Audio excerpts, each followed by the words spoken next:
सोचो अगर एक ऐसी कौम हो जो आज के ज़माने के सबसे ताकतवर इंसानों से भी कई गुना ज़्यादा स्ट्रांग हो, जिनके जिस्म पहाड़ों जैसे हों, जो ज़मीन पर चलें तो ज़मीन कांप उठे और जो अपनी ताकत से बड़े बड़े पहाड़ों को काट कर अजीम महल बना लें। क्या ऐसी कौम कभी ख़त्म हो सकती है? अक्सर लोग कहेंगे नहीं, लेकिन तारीख और कुरान कुछ और बताता है। ये कोई फिल्म की कहानी नहीं, बल्कि एक हकीकत है।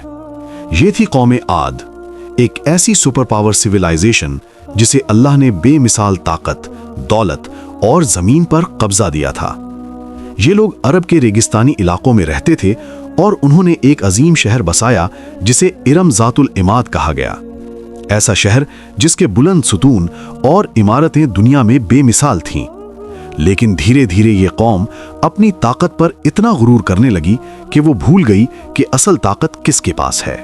क्या तुमने नहीं देखा कि तुम्हारे परवरदिगार ने कौम आद के साथ क्या किया, जो इरम कहलाते थे, दराज कद मानंद सुतूनों के, कि तमाम मुल्क में ऐसे पैदा नहीं हुए थे।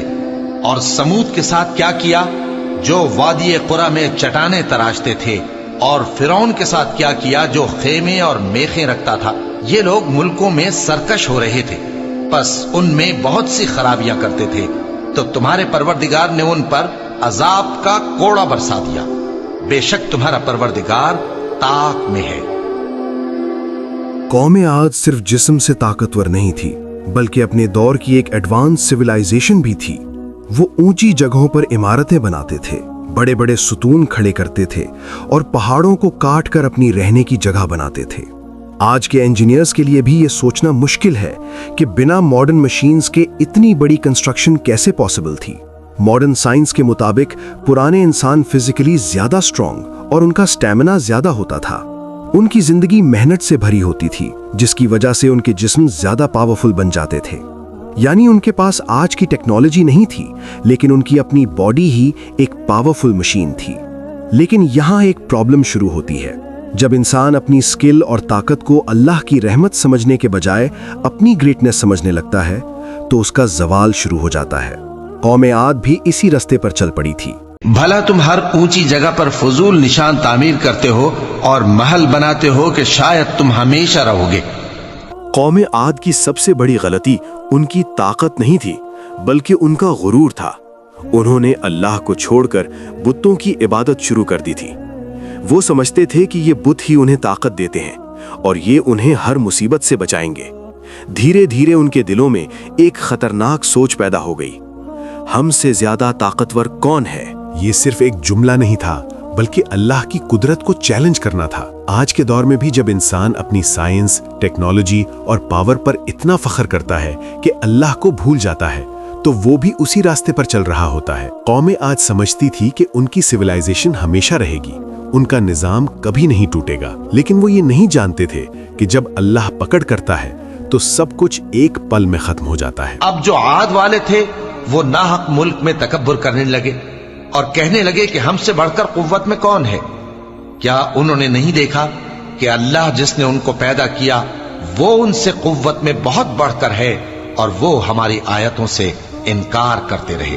तो हमने भी उन पर नहुसत के दिनों में जोर की आंधी चलाई ताकि उनको दुनिया की जिंदगी में जिल्लत के अजाब का मजा चखा दें, और आखिरत का अजाब तो बहुत ही जलील करने वाला है। अल्लाह ने हमेशा हर कौम को हिदायत देने के लिए पैगंबर भेजे, और कौम आद के लिए भेजे गए हजरत हूद अलैहिस्सलाम। वो उन्हीं में से थे, उनकी जबान बोलते थे और उनकी सोच को समझते थे। उन्होंने उन्हें समझाया कि सिर्फ अल्लाह की इबादत करो, अपना गुरूर छोड़ दो, वरना अंजाम बहुत खतरनाक होगा। उन्होंने कहा कि ये ताकत तुम्हारी अपनी नहीं, बल्कि अल्लाह की अता है। लेकिन कौम आद ने उनकी बात मानने के बजाय उनका मजाक उड़ाया। उन्होंने कहा कि तुम हमें डरा रहे हो, हम इतने ताकतवर हैं कि कोई हमें कुछ नहीं कर सकता। आज भी जब कोई सच बोलता है तो लोग अक्सर उसे इग्नोर कर देते हैं या उसका मजाक बनाते हैं। बिल्कुल यही कौम आद ने भी किया, और यही वो लम्हा था जब उनकी तबाही का फैसला हो चुका था। और इसी तरह कौम आद की तरफ उनके भाई हूद को भेजा। उन्होंने कहा कि भाइयों, अल्लाह ही की इबादत करो, उसके सिवा तुम्हारा कोई माबूद नहीं। क्या तुम डरते नहीं? تو ان کی قوم کے سردار جو کافر تھے کہنے لگے کہ تم ہمیں احمق نظر آتے ہو اور ہم تمہیں جھوٹا خیال کرتے ہیں۔ فرمایا اے میری قوم، مجھ میں حماقت کی کوئی بات نہیں ہے، بلکہ میں رب العالمین کا پیغمبر ہوں۔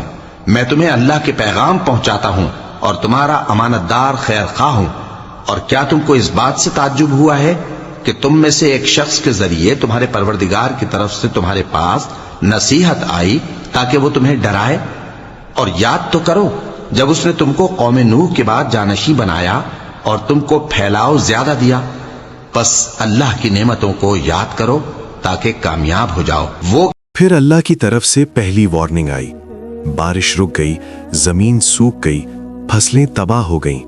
یہ ایک موقع تھا کہ وہ توبہ کر لیتے، لیکن انہوں نے اسے بھی اگنور کر دیا۔ پھر ایک دن آسمان پر ایک سیاہ بادل نظر آیا۔